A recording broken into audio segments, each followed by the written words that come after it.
രാക്ഷസ തിരമാലകൾ ആഞ്ഞടിച്ച സുനാമി ദുരന്തത്തിന് ഇന്ന് 21 വർഷം. കേരള തീരമടക്കം 14 രാജ്യങ്ങളിലെ 2.5 ലക്ഷം ജനങ്ങളെയാണ് തിരമാല കവർന്നെടുത്തത്. 2004 ഡിസംബർ 26 ക്രിസ്മസ് കഴിഞ്ഞുള്ളൊരു സാധാരണ ദിവസമായിരുന്നു. എന്നാൽ ആ ശാന്തത മാറി ഭീകരാന്തരീക്ഷമാവാൻ അധികം സമയമെടുത്തില്ല. ഭീകര തിരമാല ജീവൻ കവർന്നെടുത്തതിന്റെ നടുക്കുന്ന ഓർമ്മദിനമാണിന്ന്. 2004 വരെ ഇന്ത്യയിലെ ഭൂരിഭാഗം പേർക്കും സുനാമിയെക്കുറിച്ച് ധാരണയുണ്ടായിരുന്നില്ല. 21 വർഷങ്ങൾക്ക് മുൻപ് ഇന്ത്യയിൽ ഉൾപ്പെടെയുള്ള രാജ്യങ്ങളിൽ 2 ലക്ഷത്തിലധികം പേരുടെ ജീവനാണ് സുനാമി അപഹരിച്ചത്. ഇന്ത്യൻ മഹാസമുദ്രത്തിൽ സുനാമി തിരമാലകൾ ആഞ്ഞടിച്ചു. ഇന്തോനേഷ്യയിലെ സുമാത്രയിലാണ് അതിതീവ്ര ഭൂചലനമുണ്ടായത്. അതിന്റെ പ്രതിഫലനമാണ് സുനാമിയായി രൂപപ്പെട്ടത്. 14 രാജ്യങ്ങളെ അന്ന് ദുരന്തം ബാധിച്ചു. ഇന്തോനേഷ്യയിൽ ആഞ്ഞടിച്ച് 2 മണിക്കൂറിനകം ഇന്ത്യ ശ്രീലങ്ക തീരങ്ങളിലും സുനാമി എത്തി. ചരിത്രത്തിലെ ഏറ്റവും ദൈർഘ്യമേറിയ ഭൂകമ്പമായിരുന്നു അത്. 100 അടിയിലധികം ഉയരത്തിലാണ് തിരമാലകൾ ഉയർന്നു പൊങ്ങിയത്.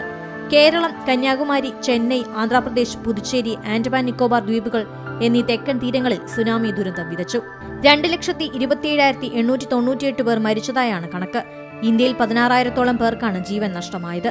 തമിഴ്നാട്ടിൽ 7,000-ഓളവും കേരളത്തിൽ 236 പേരുമാണ് മരിച്ചത്. ആലപ്പുഴ, കൊല്ലം ജില്ലകളിലാണ് സുനാമി കൂടുതലായി ബാധിച്ചത്. ദുരന്തത്തിൽ ആലപ്പാട് മുതൽ അഴീക്കൽ വരെ 8 കിലോമീറ്റർ തീരം കടലെടുത്തു. ലോകത്തെ നടുക്കിയ സുനാമിയുടെ നടുക്കുന്ന ഓർമ്മകൾ ജീവിക്കുന്ന നിരവധി പേരെ ഇന്നും കാണാം. News desk Zee Malayalam news. ഏറ്റവും പുതിയ വാർത്തകളും വിശേഷങ്ങളും വിരൽ തുമ്പിലറിയാൻ സീ മലയാളം ന്യൂസ് എല്ലാ ഡിജിറ്റൽ പ്ലാറ്റ്ഫോമുകളിലും ലഭ്യം.